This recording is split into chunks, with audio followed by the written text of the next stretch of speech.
Have you ever wondered if the person you're dating is playing mind games with you? Do you feel great when you're with that person but feel completely unsure of things when you're apart? Are they playing mind games or are they just not that into you? In this video, I'm going to explain why people play mind games, why they are toxic to your relationship, and I'm going to give you 8 signs that you're being played. So don't go anywhere.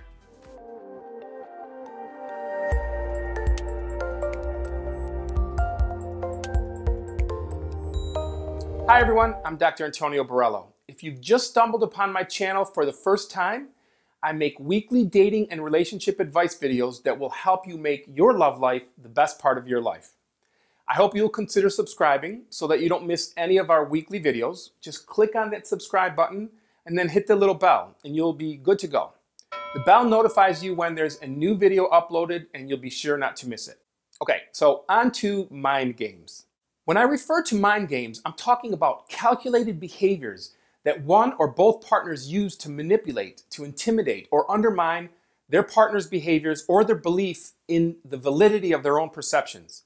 In intimate relationships, mind games are used by people who have learned how to push other people's buttons and pick up on subtle emotional signals in order to manipulate them. These games involve twisting the facts and creating doubt to destabilize another person. Mind games are also used by insecure partners who wish to change the direction and experience of their relationship. For example, a person who doesn't feel they're getting enough attention from their partner might engage in some manipulative behavior in hopes of creating doubt or fear or jealousy in the relationship and get the attention back on themselves. Other times, manipulations are used by abusive partners who aim to break down and control their partner. So people use them to gain or preserve or acquire more control over another person. And if their game can elicit a particular response from you or move you to do what they want, then they gain the powerful feeling they're looking for and feel in control of you and the situation. People play mind games to get their way, to push their partner to prove their love, and other unhealthy practices. And mind games are dangerous because they can lead to unhealthy, toxic relationships on the mild end and emotional abuse or control on the extreme end. Not only will you have to break away from this relationship, but it'll make getting into a new and healthy relationship even more difficult. Remember, if the start of a relationship is unhealthy or toxic, it's only going to go downhill from there. It sets a poor precedence for being together and can only lead to worse situations. So, how do you know if your partner is playing mind games with you? How do you know if you're being played? The tricky part of recognizing mind games in a relationship is that when you're emotionally involved, it's difficult to be objective and see what's really happening, especially when you're in the middle of it and feeling completely in love or in love. That's why it's important to have an objective perspective of your love life, whether that's through the help of a professional counselor or a wise loved one or a good friend or a relationship coach or mentor. And it helps to get validation in recognizing some of the most common types of mind games. So without further ado, here are 8 signs to look out for. Number 1, the never text first game. He seems like a perfect fit for you. You both have a ton of fun hanging out together and he seems totally interested, except for one minor little detail that you can't stop stressing about. He never texts you first. So what do? Well, this one is challenging. It's hard, especially when you like someone and feel a connection. However, it's vital to make sure that you're both equally pursuing the other. Don't be available 24/7 and stop texting him first. If he starts initiating conversations, well, that's awesome. You know he's interested. But if that dude doesn't make any moves, then there are plenty of other fish in the sea, and fish who are entirely willing to say hi first. Number 2, you're working hard to make him like you, but you're never really sure. Feeling like you're striving to prove yourself worthy to someone constantly is exhausting and impossible to keep up. How can you truly evaluate whether you're compatible with someone when you're constantly trying to find out if they like you? Instead, you should be focusing on whether or not you really like him. Number 3, people who pretend that they don't care. We all have this tendency to go after the ones who don't seem to care. We love that nonchalant attitude. It's the classic bad boy scenario. And bad boys love playing this game. They get to act like you don't matter and you eat it up. I explain more about this phenomenon in another video that I'll link somewhere right here. Number 4, the negging game. When a person negs you, they give you an exceedingly backhanded compliment or they insult you so that you feel the need to prove your worth to them.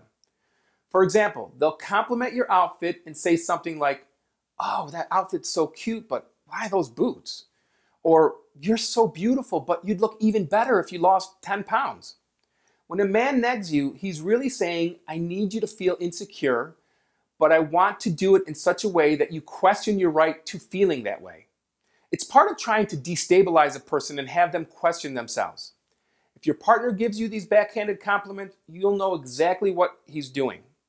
Remember, you don't need to prove your worth to anyone, and especially anyone that negs you. Number 5, the "I have so many options, but I choose you" game. As an example, the person you're dating is constantly telling you about other opportunities they have with other women.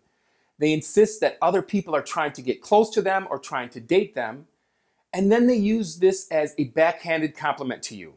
As in, "Look, this amazing person is interested in me," or "My ex wants me back, and I have so many opportunities. You should consider yourself lucky that I choose you over them." Number 6, the silent treatment game. This one is probably the worst because it's really a form of emotional abuse that's designed to, number 1, place the abuser in a position of control. Number 2, to silence your attempts at assertion. Number 3, to avoid conflict resolution or personal responsibility or compromise. And number 4, to punish you for having your feelings. Often the result of silent treatment is exactly what the game player wishes to create: a reaction from you and a sense of control. The silent treatment works when you frequently reach out to your partner trying to get them to talk via email or phone or text to resolve this greatly inflated misunderstanding. And then your efforts are met with continued disdain, contempt, and silence. Essentially, the game player's message is one of extreme disapproval to the degree that the silence renders you feeling so insignificant and even non-existent. So more than a mind game, the silent treatment is really emotional abuse.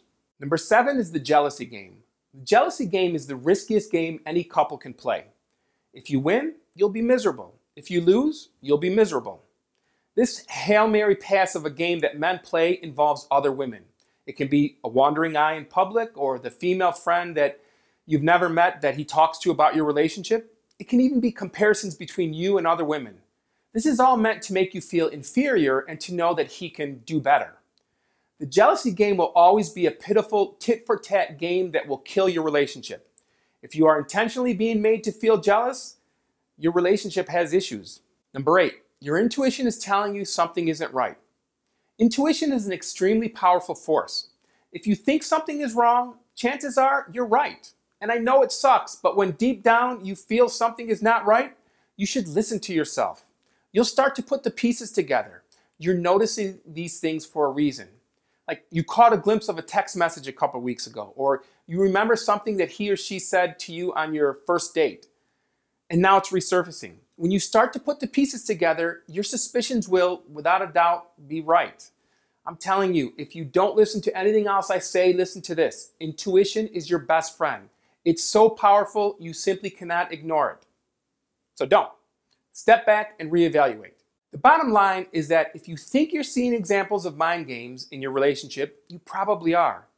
And that means that you're off to a bad start. Playing games and manipulative behavior is a huge red flag. It should not and does not have to be like that. New relationships should be exciting and passionate and easy. When you really like someone, you want them to know how valuable and important the relationship is. And you want to know that your feelings are being reciprocated. So you treat them with as much affection and consideration as you can. And that's exactly how you should be treated in return. Don't settle for anything less. Remember, if you're busy waiting and wondering and worrying about this toxic relationship, you just might miss the opportunity to meet the one. Successful relationships require both partners to say what they feel and mean what they say. If someone is inconsistent with you or playing mind games to manipulate you, congratulate them on winning their game and manipulating you right out of their life. That's it for this one. If you found this video helpful, please give it a thumbs up and share it with someone who might be hurting and could benefit from seeing it. And please subscribe if you haven't already. Thanks for watching. I'll see you in the next video.